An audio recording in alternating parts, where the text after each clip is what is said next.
Welcome to the Dungeon Brew Coffee Tavern, where every cup tells a story, and every story starts with a sip. Join us on a journey of adventure, camaraderie, and of course, the finest brews, served hot and steeped in mystery. From dragons to ancient legends, we're brewing up more than just coffee.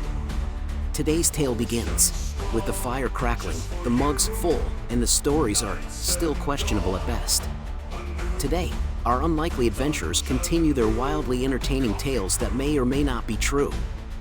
They're gathered not to quest, but to remember, or perhaps imagine. Now, grab your mug, settle in, and get ready for the next chapter in our brewing saga. Episode 19. Mugs, Myths, and Maybe Truths. Part 2. He's winding up. Do we need to hide the marmalade again? Aha! You remember the marmalade. Good. Then you're ready for the tale. He stands abruptly, striking a heroic pose with one foot on a nearby stool, merely knocking it over. The Sky Sloth Summit and the Prophetic Preserve. A story of high-flying beasts, sticky revelations, and a monocled pigeon with poor impulse control. I already regret encouraging this. I don't. I'm getting snacks. Please tell me this one involves fewer ghosts and more sandwiches. Even better.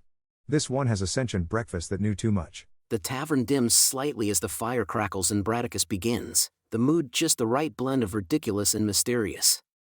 Java snuggled into his blanket and Nived hurries to get snacks. The others, mugs in hand, ready themselves for whatever madness spills forth. Ah, so you're ready for the story, are you? The one with the airborne sloths and the marmalade that knew too much? Fine. Remember this, truth bends in the face of glory. Just don't bend it into a pretzel like last time. It all began on the clifftop isles of Elbon Craw, where the wind sings love songs to the stone and the goats walk vertically. I was there hunting a rumored artifact, the egg timer of infinite suspense. I can't even pretend to believe that's real. Then you clearly haven't had an omelet where time holds its breath. What do the sloths have to do with eggs? Patience, young being.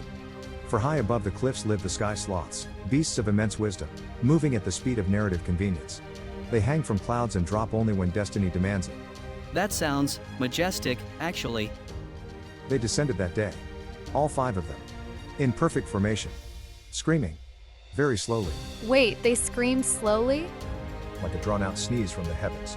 One sloth landed beside me. Gently. Gracefully. Its eyes glowed with marmalade. I'm sorry, what? I swear on my beard. His name was Cedric. He handed me a tiny jar, no label, just an aura of citrus-based prophecy. When I opened it, I saw the future. What did you see? A goat wedding. A thunderstorm shaped like my mother. And a sandwich that betrayed its maker. Honestly, this might explain some of the things you said at breakfast. The marmalade whispered secrets. About a forgotten kingdom ruled by sentient furniture and a fork who dared to love. Hey, now I know you're making it up. I would never lie about marmalade. It is a sacred preserve. And the artifact? Stolen. By an ambitious pigeon with a monocle. I gave chase, of course, riding Cedric the Sky Sloth like a very confused feathered couch.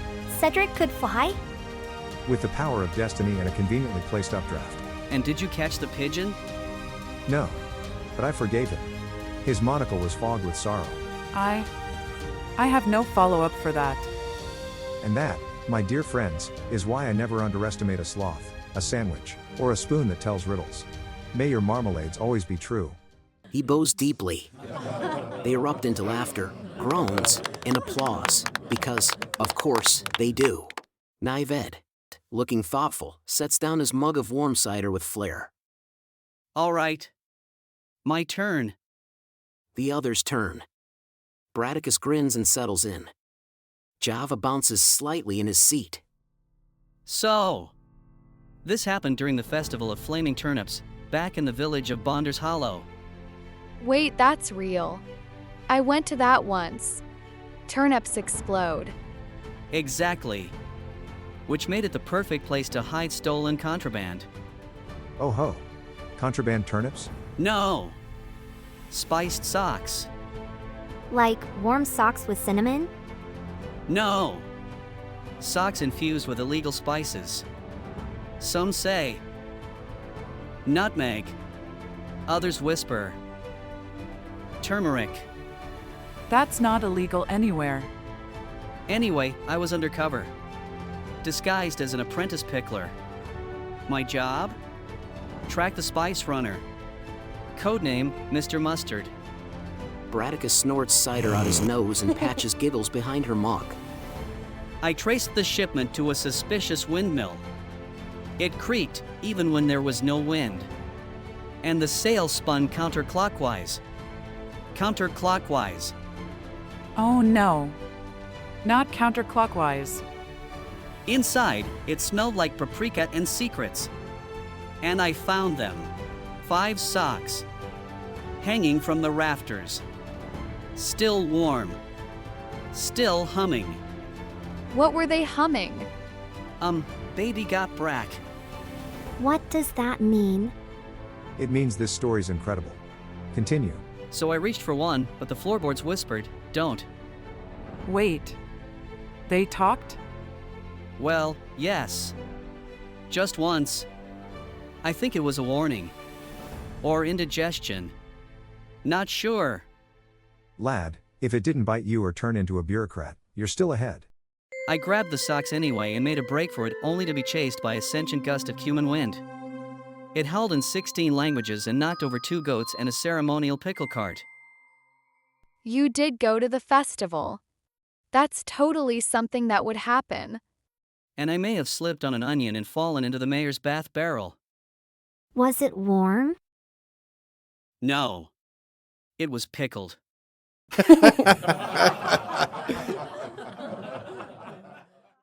Not bad, lad. It had spice, socks, and spiritual floorboards. You're getting there. Next time, I'll add a Skyduck militia. Please don't. I still don't understand why they were spiced. For fashion, obviously. There's a polite pause. Java wiggles in his seat, then raises one little claw. Can I tell a story now? It's not about socks. Or goats. It's just about being small. The floor is yours, oh scaled one. So one day, I woke up and felt big. Not that I'd actually grown. But you know when you wake up and feel like your heart is wearing armor? Like, you could fly to the top of the clouds and wrestle a thunderclap? Anyway, I told myself, today, Java, you're a full-grown storm. So I decided to fly all the way to the tallest cliff outside town. I hadn't flown that far before. But I was brave. Or at least, brave-ish. I packed a snack. 3 honeybeans, a button mushroom I found, and a warm biscuit that smelled like hugs. And I soared. But the wind was strong. And I flew sideways. And then upside down. And then right into a tree that wasn't supposed to be there. I fell into a puffball mushroom. My snack exploded. The biscuit landed on my head like a hat. And I sneezed so hard I bounced. Then I laughed. And I laughed. Because I wasn't a storm that day. I was just Java. A baby dragon with a biscuit hat and muddy toes. And you know what? That was still pretty great. The group is quiet for a beat, initially waiting for more. Then Bradicus claps his hands like thunder. A heroic tale of wind, whimsy, and wisdom. I'd wear a biscuit crown in your honor. I like the idea of armor made of feelings. I once fell into a mushroom too. But I sneezed out fire and terrified a squirrel. Your version is nicer.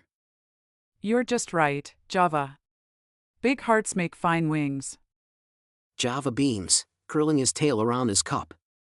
Outside, the moon peeks through the clouds like it might just be listening. The warmth of Java's story lingers like the last steam from a mug. The group is quiet, watching the baby dragon hum to himself while staring at his claws as if they might sprout clouds. Then, without turning her head, Fate speaks. There was once a traveler who asked the stars a question. The others shift in their seats, unsure what to expect from Fate's story. Though, most of what she said sounded like a riddle wrapped in fog. The traveler had no name, or perhaps too many to remember. They wore a cloak made of clock hands and bells that never rang. One evening, they came to a crossroads, though none stood there but wind. The signposts had no words, just symbols. One curled like a cat's tail. One burned like a thorn. One looked like a wing, caught mid-beat. The traveler sat.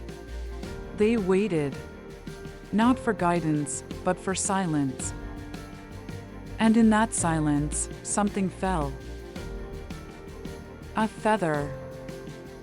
But not down, not like a normal thing does. This feather fell sideways, across the air, as if it had never learned which way was down, or perhaps had forgotten on purpose. The traveler caught it. The feather whispered, not with sound, but with weight. And suddenly, the traveler remembered a story they had not lived yet.